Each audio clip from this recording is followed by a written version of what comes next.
So hi guys, we are back in another lockdown. That's why people are starting to worry again about their real estate investments. That's the reason why it's important to have a good real estate investing strategies. So in this vlog, we'll discuss the different real estate investing strategies that you can do to be able to build a resilient real estate portfolio. If you are interested, this is Richard C., your real property expert. Stick around for this vlog.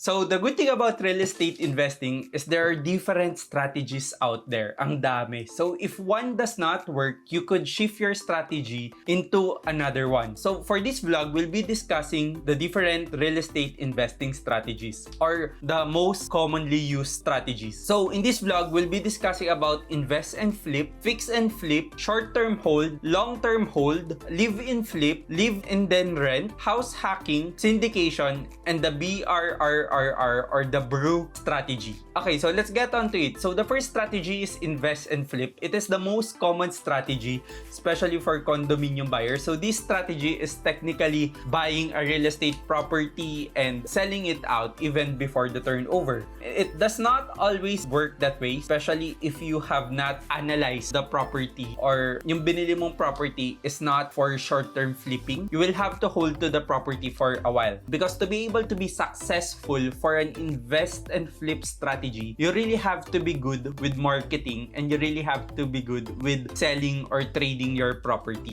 In this case as well, your property should be marketable at the time you want to liquidate your property. So it does not always work for others because it depends pa rin kung anong property yung binibili nila. Pero I actually have a mastery on this strategy because this is what I have been doing for majority of my portfolio. Yet, I also do practice different strategies that I will be discussing in this vlog. The next strategy is fix and flip. So, fix and flip strategy is buying a real estate property or buying an RFO property and of course, fixing it, doing interior designs, doing the repairs, refurbishing it, and selling it at a higher price. This strategy, it's very much common for foreclosure properties. So, ito yung ginagawa ng mga bumibili ng foreclosure because foreclosure properties usually sira-sira na siya. Usually, the property is not in good condition anymore. Therefore, you're able to get it at a bargain. And then eventually, you'll be fixing it and then selling it for a profit. Again, the concept of increasing the value based on the condition of the property. So, this is the fix and flip strategy. It's very common in the US. A lot of people made a lot of profit from this one. A lot of people, ang dami nila kinikita for this one. For us here, we do fix and flip when we're not able to sell the property. So, it really needs to be competitive from the other units. So, pinapaganda namin yung property and then eventually, we're able to sell it out. No? So, that's the time we do fix and flip. But in general context, you have to get the property in a bad condition, in a bargain sale value, and then eventually spend time on fixing it and sell it for a profit. Of course, yung selling price mo is on top of yung nilabas mo sa renovation and of course, yung nilabas mo sa investing in this property. So, that is your fix and flip and that is really the most common type of flipping, especially in other countries. Next is short-term buy and hold. So if you watch my last vlog about the flip, rent, or end use, we use this strategy if the market has not picked up yet or the market for that property is hindi pa siya hinog. Therefore, you will have to hold on to that property or to that condominium for a while before you're able to sell it. So for short-term buy and hold, it means that you'll have the property turned over and then wait for 1 to 3 years or 3 to 5 years and eventually sell the property. So while waiting, you could rent out the property and eventually put it in the market as well. Para habang naghihintay ka, may bumili ng property mo, naghihintay ka, maliquidate yung property mo, you're able to get profit from the rental of the property. This is short-term buy and hold. So, ginagamit natin to. One is if you cannot sell the property as of the moment, probably because there's a lot of inventory, there's a lot of people selling the property, there's a lot of people doing the invest and flip technique, and there are less buyers or there are less secondary market for these properties. So you will have to wait for the market to pick up for you to be able to eventually sell the property. Yes, the market does eventually pick up. There are a lot of properties that were not selling before the turnover, and then after the turnover, the first 3 years, a lot of buyers talagang bumibili sila ng property because of different factors as well. Probably biglang may office space na tinatayo beside that property, and those workers would need a condominium near that property, or probably they've only seen the potential of the property nung buo na siya. So these are the common scenarios that happen for Rockwell and Shangri-La properties. So that is short-term buy and hold. For long-term buy and hold naman, this is about making money from purely the rental itself. You might want to hold on the property between 10 to 20 years. For this one, it's really accumulating long-term wealth, little by little, but eventually it becomes a passive income once nabayaran mo na yung ininvest mo, or once you get the return of the investment. But what you have to remember here is, of course, if the rental yield is around 7%,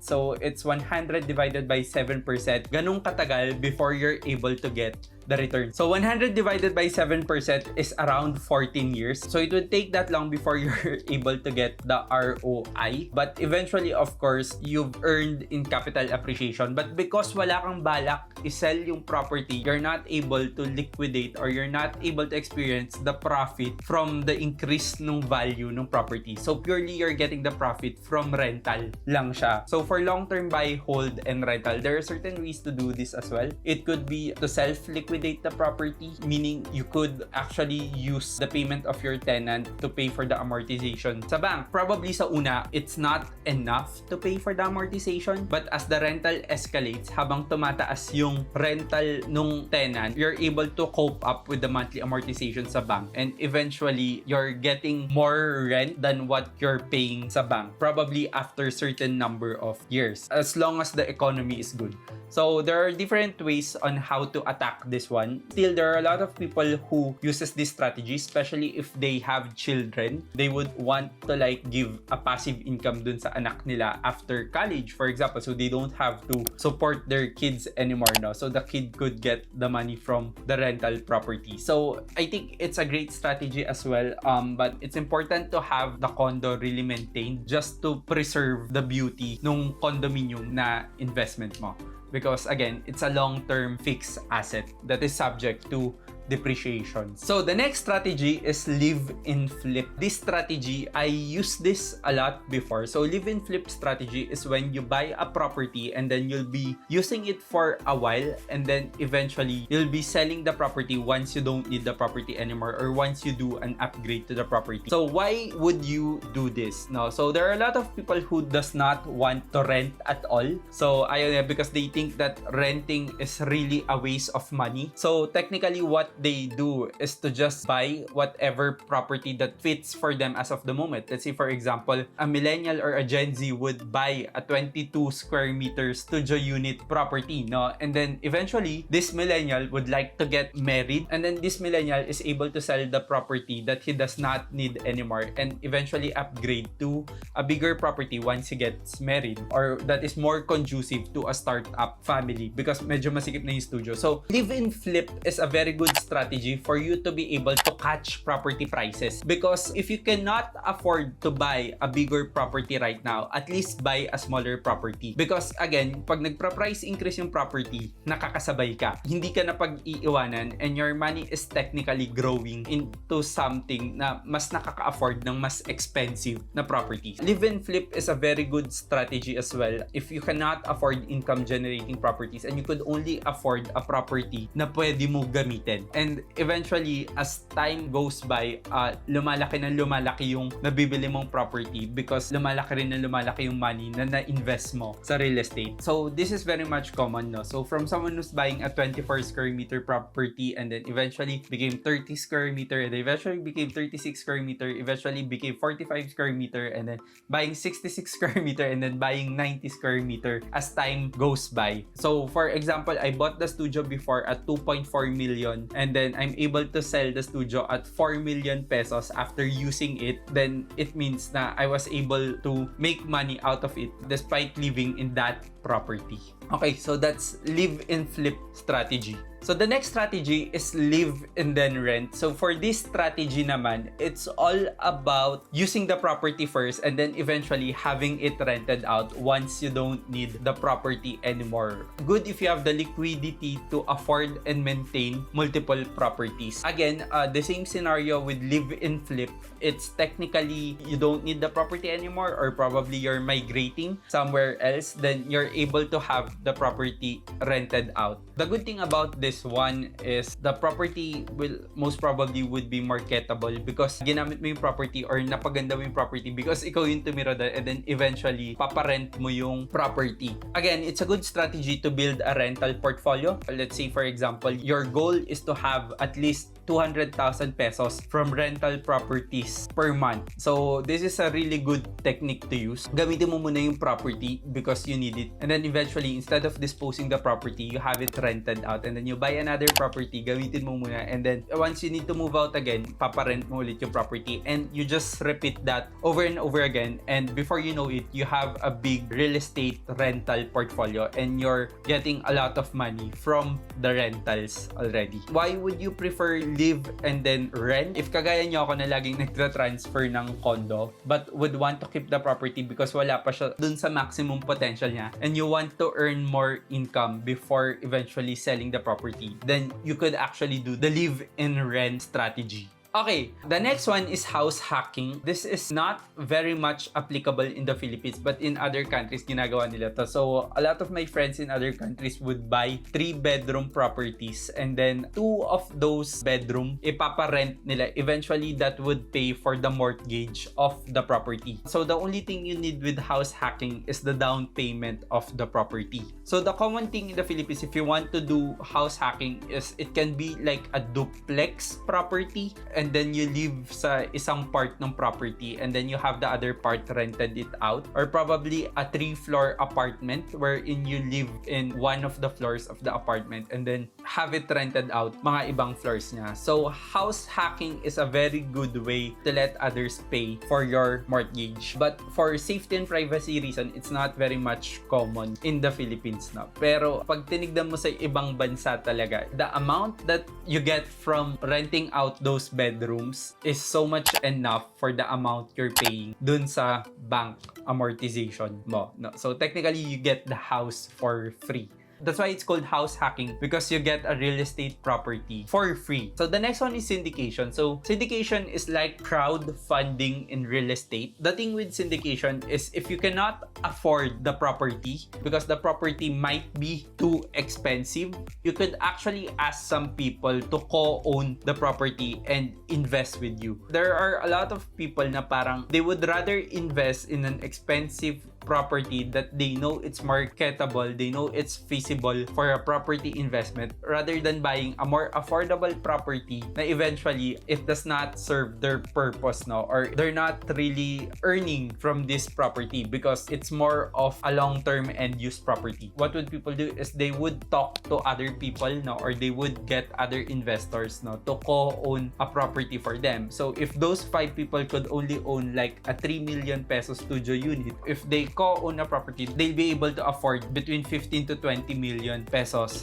property. So it makes investing easier as well, but this is commonly used for commercial or retail properties para income generating siya, and then they share the income generated from these properties. In general, syndication does not have to be formal. So, pwede mo lang yayain yung friend mo to co-invest with you. So, the important thing here is trust and partnership as well. There are a lot of ways to do syndications as well. So, I'll do a separate vlog on crowdfunding. It's a really good way to be able to afford a real estate property that hindi mo afford right now. So, now there are different forms of syndication. You have your crowdfunding, you have your tokenization, but I'll talk about it sa ibang vlogs next time. And then now you have the BRRRR investing strategy. So a lot of people have been asking me about this real estate investment strategy and what do I think about this one. Para sa mga hindi nakakalam, a BRRRR strategy is buy, rehab, rent, refinance, and repeat. So this strategy is para siyang fix and flip with a combination of